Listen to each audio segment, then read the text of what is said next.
Вітаю всіх поціновувачів футболу. З вами КСЛ, це Варшава і огляд шостого туру Сільвер Ліги, де на нас чекатимуть 5 ігор. Перша гра команда Бріг проти Смартгарден. Друга Барига проти Q2.0. Третя Донжон проти Сіріус. Четверта гра Барига проти Бріг. І п'ята гра на завершення Спарта проти команди Фенікс. Щодо першої гри. Матч між ФК Бріг проти Смартгарден став не просто завершенням останнього туру. Це була фінальна крапка всього групового етапу Сільверліги. І треба сказати відверто, завершення цієї частини, цього поєдинку, стало максимально гучним та показовим. У прямому ефірі цю гру можна описати як матч, у якому одна команда продемонструвала повну перевагу у швидкості, організації, русі без м'яча та реалізації моментів.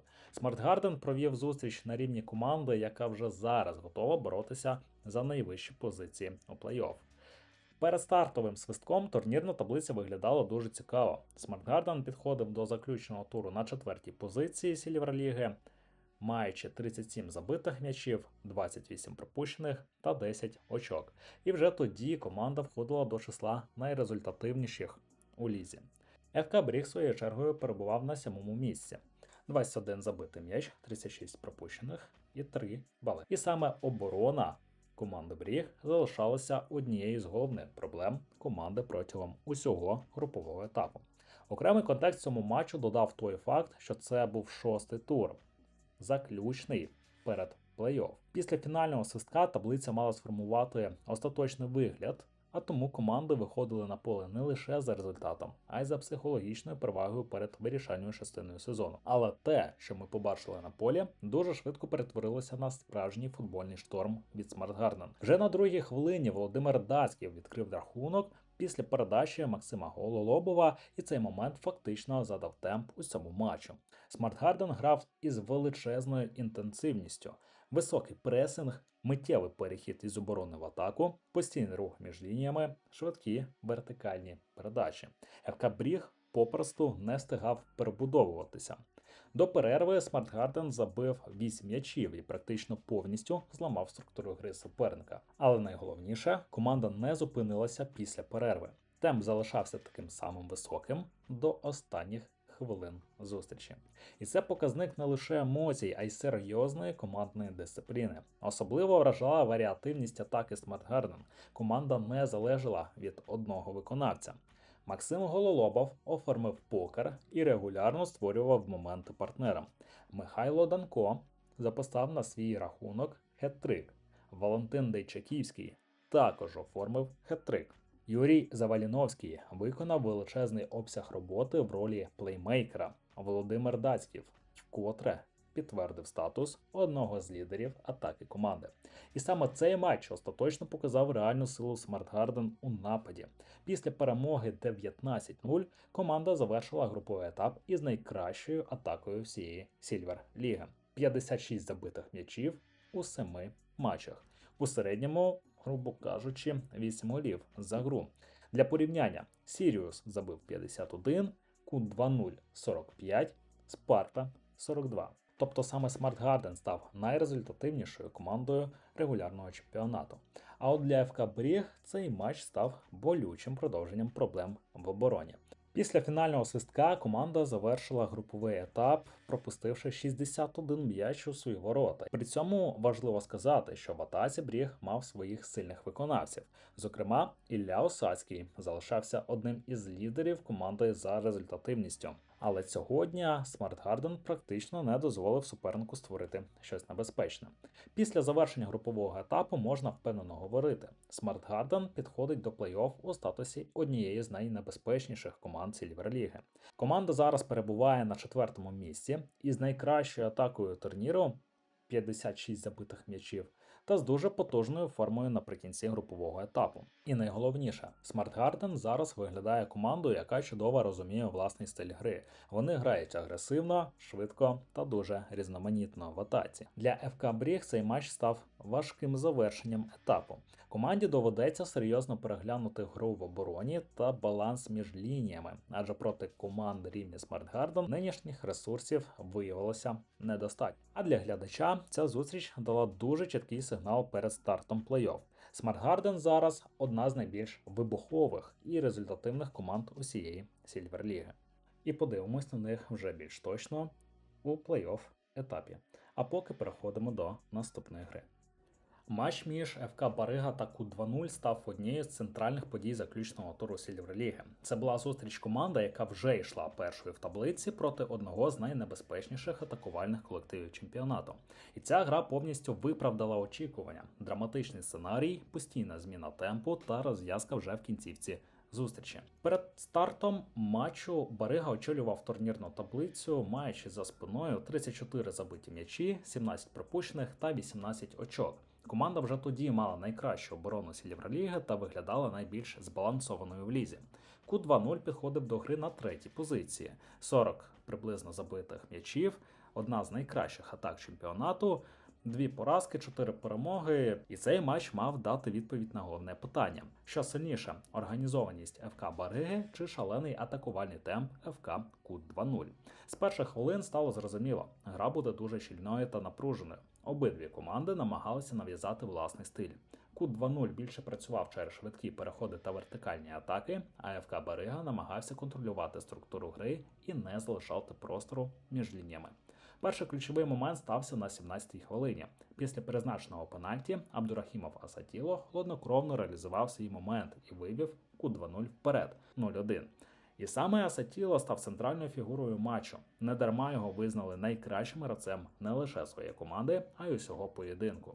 ФК Барига відповів уже в другому таймі. На 37-й хвилині Шухумаха Ягор після передачі від Новака Ярослава зрівняв рахунок 1-1. І саме в цей момент гра стала максимально відкритою. Ку-2-0 дуже швидко повернув собі перевагу. На 43-й хвилині забив Цяпук Микола 1-2. Але характер Бариги проявився практично миттєво, вже через 2 хвилини. Новик Ярослав забив після передачі від Мірошніченка Данила. І знову паритет 2-2. Матч перейшов у напружену фазу. Здавалося, що гра завершиться в нічию, але Ку-2-0 все ж вирвав перемогу. На 48-й хвилині вирішальний м'яч забив Біручу Іван, зробивши рахунок 2-3. І це був момент, який остаточно закрив один із найяскравіших матчів туру. У складі Ку-2-0 головною фігурою став Абдурахімов Асатіло, гол постійний рух попереду та статус найкращого гравця матчу. Також ключову роль зіграли Цяпук Микола, надзвичайно важливий гол у другому таймі, і Бірчов Іван, автор переможного м'яча на останніх хвилинах. У ФК Бариги варто виділити Шухумаха Єгора, гол та дуже активна гра в атаці, Новика Ярослава, гол плюс асист, фактично участь в обох забитих м'ячах команди, та Мірошніченка Данила. Результативна передача у надважливий момент. Попри поразку 2-3, Барига все одно завершив груповий етап на першому місці. 21 очко, найкраща оборонна ліга, 37 забитих і лише 17 пропущених м'ячів. Ку-2-0 цією перемогою ще раз підтвердив, що є однією з найнебезпечніших атакувальних команд Сільверліги. 45 забитих м'ячів, третя найкраща атака чемпіонату і дуже високий темп гри та агресія в атаці. І якщо дивитися на перспективу плей-офф, цей матч показав головне. ФК Барига – це команда про баланс і структуру, а Ку-2-0 – про характер, інтенсивність і здатність вирішувати ключові моменти. Матч між Донжон та Сіріус. Перед стартом Сіріус перебував на 5-й позиції турнірної таблиці, маючи 6 очок. Донжон на 6-му місці, маючи 4 очки. Цей матч став одним із найрезультативніших, неочікуваних. Це була зустріч двох команд із нижньої частини таблиці, але за рівнем гра точно перевершила очікування. При цьому обидві команди мали спільну рису – надзвичайно відкритий футбол і великі проблеми в обороні.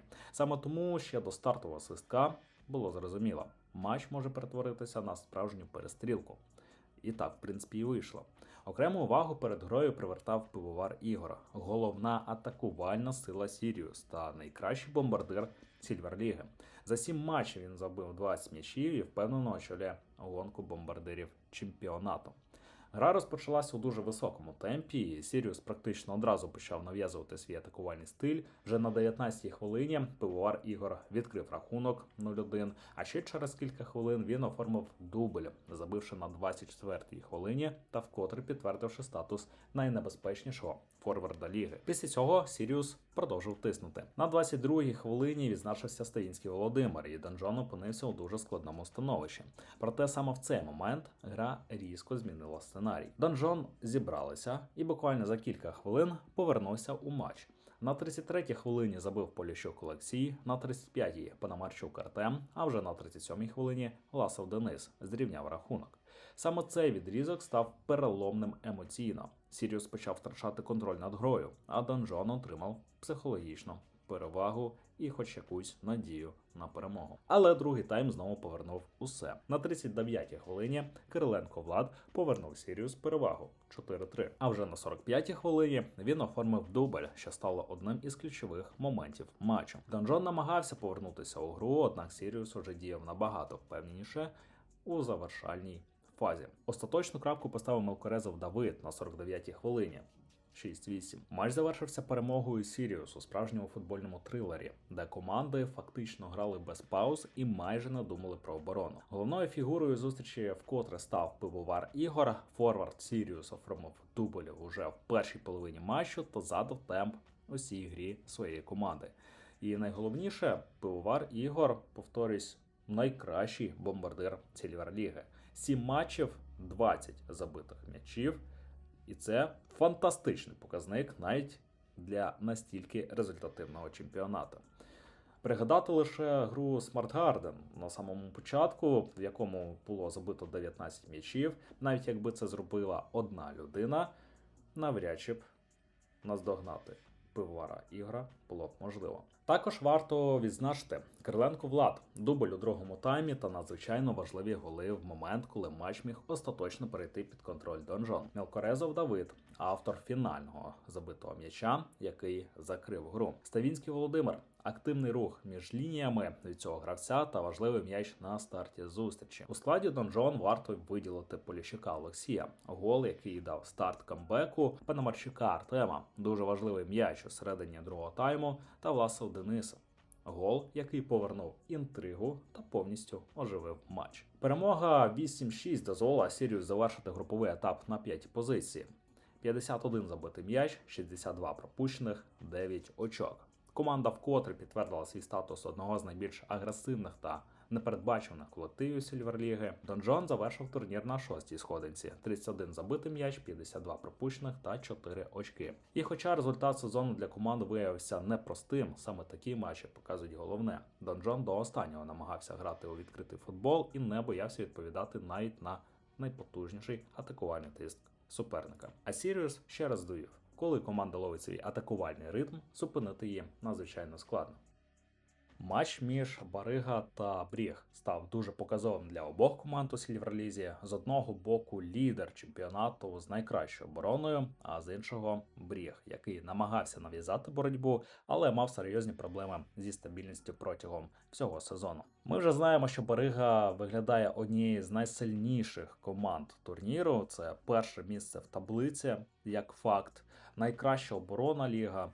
Та демонструють вони дуже збалансований футбол. Для команди Бріг ситуація зворотня. Вона перебуває у нижній частині таблиці. Лише одна перемога, велика кількість пропущених м'ячів має, і при цьому команда регулярно знаходила свої моменти в атаці. Здавалося б, для топ-1 команди немає нічого складного виграти команду, яка знаходиться на 7-му місці турнірній таблиці. Але не так сталося, як гадалося. Барига дуже швидко взяв м'яч під контроль та почав системно тиснути через позиційні атаки. Команда грала максимально дисципліновано. Ми бачили її компактну гру без м'яча, і швидко переходили в атаку футболіст команди Барига і дуже грамотно використовували помилки суперника. Головними героями у зустрічі стали Валентин Кучер, автор хет-трику у складі ФК Барига, який фактично переламав гру всередині матчу. Чуприн Артур, дубль та вирішальний гол на 49-й хвилині. Новак Ярослав, важливий м'яч у першому таймі та великий обсяг роботи в центрі поля. У складі ФК Бріг варто відзначити Терещенка Ярослава, швидкий гол уже на 9-й хвилині зустрічі. Циганчука Максима, активна гра в атаці та важливий м'яч у середині зустрічі, та підріз Микола з Рудько Артуром, які підтримували інтригу до останніх хвилин матчу. ФК Барига виглядав значно краще тактично. Команда не дозволяла супернику розганяти швидкі атаки та дуже добре контролювала темп гри. І саме це ще раз підтвердило, чому Барига завершив груповий етап на першому місці Сільверлізі. 21 бал, 37 забитих, лише 17 пропущених. Для команди Бріг цей матч став черговим підтвердженням головної проблеми сезону – нестабільної гри в обороні. Команда завершила груповий етап, пропустивши 61 м'яч. Це найгірший показник, але з іншої сторони вони майже змогли довести, що можуть обіграти навіть топ-1 команду. Не вистачило лише одного забитого м'яча, аби повернути паритет і вийти в нічию. І навіть попри це, Бріг має і, я думаю, буде мати сильні сторони в атаці. Саме гравці на кшталт Іллі Осацького залишали команди конкурентною в окремих епізодах. Ця гра чітко показала різницю між командами. ФК Барига про структуру, баланс і контроль, ФК Бріг про емоції та індивідуальні спалахи, але без достатньої стабільності на дистанції. І крайня гра в Сільверлізі – це матч між Спарта та Фенікс. Став дуже важливим для обох команд у завершальному турі Сільверліги, але насамперед для Спарти, яка боролася за підсумкове друге місце в таблиці.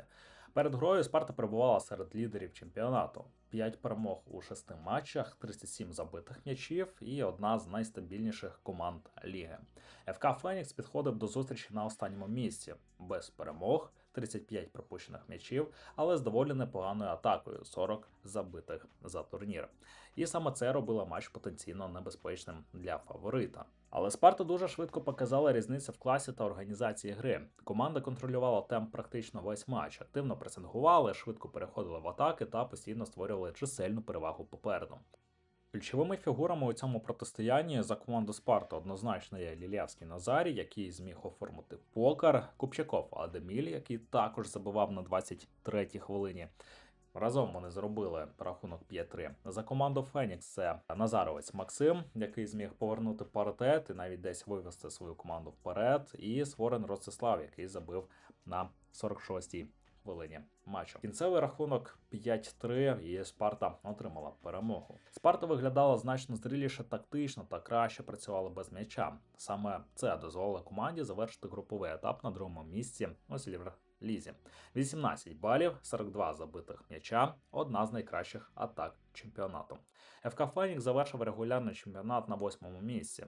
2 очки, 40 забитих, але 53 пропущені м'ячі стали головною проблемою сезону. Ця гра ще раз показала головну різницю між командами. Спарта про стабільність, структуру та баланс, Фенікс про відкритий футбол і атаку, але без достатньої дисципліни в обороні. Підписуйтесь на канал, аби не пропустити нові відео. Тим паче, скоро плей-офф. До зустрічі!